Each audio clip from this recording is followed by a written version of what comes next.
সুপ্রিয় ফেসবুক বন্ধুরা, আপনাদের আরেকটি বিষয় খুব গুরুত্বপূর্ণ, সেটা জানানোর জন্যই আজকে আমার আসা।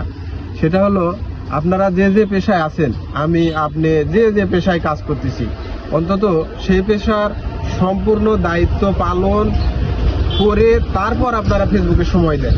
কারণ আমাদের মূল যে পেশা, কারো চাকরি, কারো ব্যবসা, আদার্স যার যার যেটা আছে, সেই পেশা সঠিক রেখে আপনারা ফেসবুকে সময় দেন। কারণটা হলো কি, ফেসবুক আপনাকে কোনো মাসে ইনকাম দিতে পারে, আবার কোনো মাসে নাও দিতে পারে। সুতরাং আপনার বর্তমান পেশাকে বাদ দিয়ে আপনারা ফেসবুকে সময় দিবেন, এটা আমি বলবো না। কারণটা হলো এটা আমিও বলি, যেমন আমার যে অফিস আছে বা চাকরি আছে, এটার পাশাপাশি আমি শুক্রবার হয়তো একটু সময় আমি ফেসবুকের জন্য বের করি, এর বাইরে অন্য কিছু না।